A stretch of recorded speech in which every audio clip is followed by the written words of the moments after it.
I probably don't need to remind you that the color red is because the church uses the red color for special days of celebration. The highest festivals like Christmas and Easter are the colors of white or gold maybe. But for other festival occasions, the color is red. And it's always kind of funny in my mind because, as you may know, for 30 years I served in Columbia, Missouri. And I was a loyal Husker fan throughout. But very often, Missouri played Nebraska right around Reformation Sunday. And so I would have to acknowledge to the people that no, we aren't going red because of that. So, please pray with me.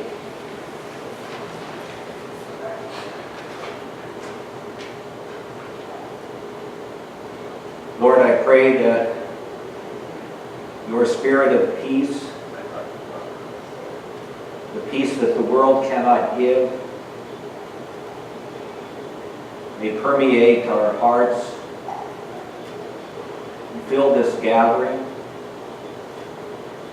so that the words that are spoken and the words that are heard might be your word. Only when you speak, Lord, do we have life.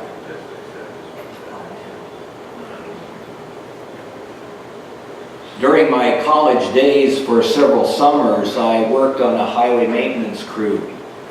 I valued that experience for many reasons, especially the different men who I got to work with, from whom I learned very much. Not only the tasks that were assigned, the physical work, but I especially benefited from the perspectives on life I learned from them. One day, another worker and I were given the task that took us on Highway 77 north of Lincoln. I don't remember the specific task, but what I remember is this. As we were driving along, we saw a late model car sitting on the shoulder. The trunk was open, there was a flat tire, and the driver was standing there looking very bewildered. We stopped to offer help. He explained he had just bought this car. The dealer had assured him that there was a spare tire, but he could not see it. And so we took a look, and sure enough, we could not see a spare tire. This was a higher-end model. I noticed that the material in the trunk was a nice soft felt, unlike the rubber in my car. I looked more closely and I realized there was a false wall. I could take that off, and there was the spare tire, there was the jack. My co-worker and I went ahead and changed the tire for him. He was extremely grateful. He expressed profuse words of gratitude. He wanted to reward us. He reached for his billfold, but then he paused. My intent was not to be nosy, but I could not help but observe his dilemma. He had a $1 bill and a $20 bill. This was 1969. He knew that what we had done was worth much more than $1, but was it really worth $20? My co-worker and I had stopped to help. We did not stop for a reward. From that experience, I received a small amount of money and a huge lesson. How do we respond to the grace that God has given us? How do we respond to God's gift of creation and life? God's gift of salvation and new life, what Jesus says, life in all its fullness. As things happen this weekend, Immanuel Church observes 2 major events in the life of the church. Each would deserve a full day, but circumstances brought that together this year. We observe both Reformation Sunday and Consecration Sunday. Do those two have anything to do with each other? As Lutheran Christians, we celebrate Martin Luther and the important events around his life. We also recognize his shortcomings, what he in retrospect would call sin.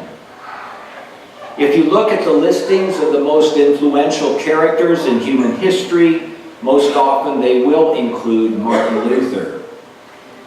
Now, in the past, writers of history tended to convey what we would call a great man theory. That certain great individuals, such as Alexander the Great or Napoleon or Abraham Lincoln, that these great men changed the course of human history. Is that what Luther did?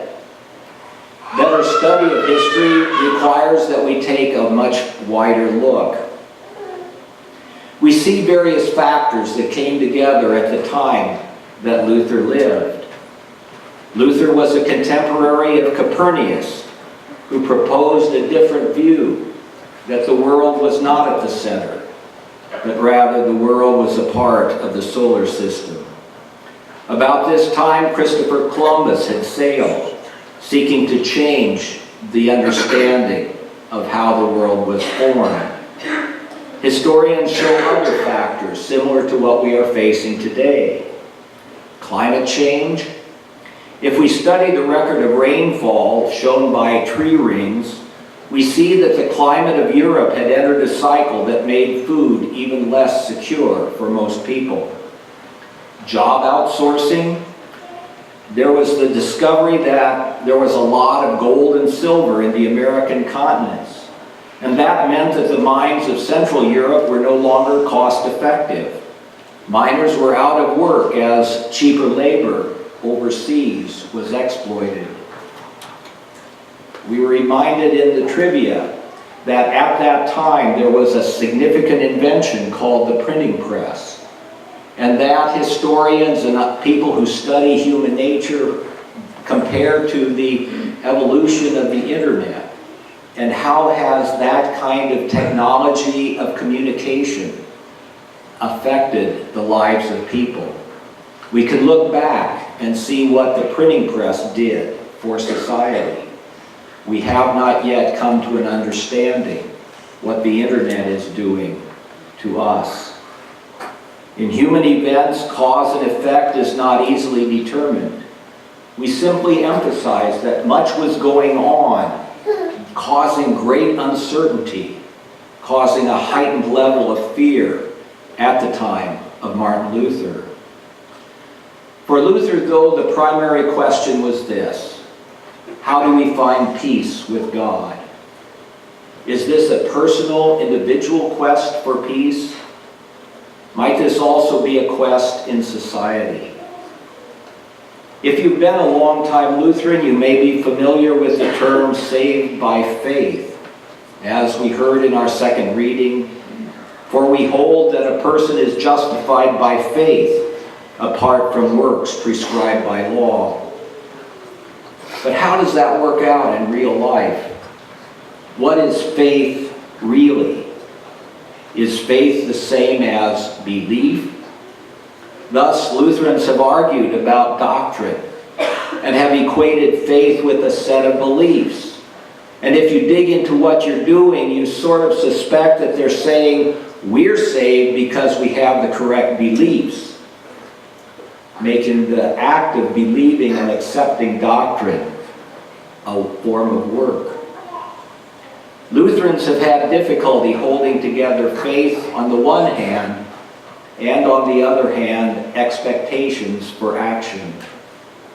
Here is where stewardship or commitment has been a problem. It easily sounds as if requests for money are asking for works. Sometimes Lutheran response to financial stewardship has been, you can't tell me what to do with my money because I'm saved by faith. If religion were a thing that money could buy, well, that means I don't have to worry about what I do with my money. In that sense, though, faith takes no form. Faith is just some ghostly whatever. So may I suggest this? Rather than contrasting faith and works, it's better to consider what is God doing? What is God actually doing in all of this? The word justification may best be understood as making things right again. or righteousness? Or what is God doing to make the world right again? Thus the contrast is between the righteousness that comes by trusting that God is doing God's grace thing, or trusting our own efforts to make things right, self-righteousness. God's righteousness as God's grace, or self-righteousness. I have come to see that this self-righteousness is at the root of all the troubles of the world. We can look at the effect on individuals and on society. Individually, I may not claim to be the greatest, but it sure helps me feel better if I compare myself to someone who it appears is not as good as I am. I may not be the best. Lord, I know that I fail, but look at those people. We're basically saying, God, compare me to them, and surely then I'm good enough. That is self-righteousness. Or, in society, whenever there is uncertainty in the world, it is easiest to find another group on whom we can cast the blame. If things are not as good as it was in the past, or at least as we remember that it was in the past, then surely it's the fault of those people. A recent historian called this the politics of paranoia. The politician himself, herself may not be paranoid, but creating a sense of fear has proven over the centuries to be a very effective way to rally followers. However, the results most often are bad. We may also call this the fear of losing status. Once again, self-righteousness is how I create my place in the world. And then there's this fear of losing status. I believe that is the driving factor in our society today. In my years of community involvement, I worked with the school board to draw the lines of where people would be attending the different schools. It was a growing school district, so they had to build new schools, and each new school meant changing the attendance areas. And the trouble within all of that always boiled down to, if you send me to a different school, am I losing the status that I assume I should have? Either I will lose what I already have, or I will lose what I believe is rightfully mine. Someone else will get the job that I deserve. Fear of loss of status. It's based on the belief that I can only trust myself, that it is self-righteousness. It's the failure to trust in the righteousness of the God of grace. In economics, that's called zero-sum thinking, that the pie is only so big, and if your brother gets a bigger piece, you get a smaller piece. It's failure to trust in the righteousness of the God of grace, the God whose grace changes everything. In my studies of history, we see how Lutheran theology has failed to make the connection between salvation by faith and guidance for faithful living. That has allowed a complete separation between theology and ethics. That, for example, allowed Lutheran theologians to glorify the First World War as a way to improve society, as survival of the fittest. This separation of the spiritual from the earthly, theology from ethics, allowed Lutheran theologians in Germany to buy into Hitler's plan to restore Germany to greatness.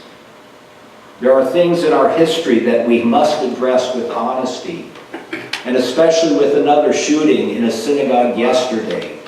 We have to accept again how Luther's theology, or how Luther's teaching his words against the Jews, has been used for anti-Semitism in the centuries following, with horrendous results. In Washington, D.C., in the Holocaust Memorial, near the entry, there's a statement from the Evangelical Lutheran Church in America, expressing sadness, seeking forgiveness for the history of anti-Semitism that grew out of Luther's words. Jesus said, "You will know the truth, and the truth will set you free." The honesty of truth allows us to see our failure. The honesty of truth means we have to no longer try to cover up, but we are free because of God's gift of forgiveness. And that brings me back to the young man standing on the side of the highway as I watch a bewildered man trying to figure out how to show proper gratitude. It's all about God's grace. And God's grace changes the nature of our response. It is no longer self-righteousness. It is God's righteousness. It is no longer obligation. It is gratitude. What I give is not whether I'm giving enough to be righteous, sort of kind of what's the minimum I have to give in order to be righteous. Rather, giving is a part of living in the context of God's grace. I need to schedule my annual physical to see if my blood pressure is at the right level, if other things in my blood are at the proper level. And when I get the reports, I'll need to make some decisions. Do I need to eat less of this or more of that? That's just a routine of being healthy. Maybe we can compare Consecration Sunday to be sort of like that. A regular checkup. What are the signs that we are living in gratitude for all that God has done for us? How do we show that all of life is all about living in God's amazing grace? Amen.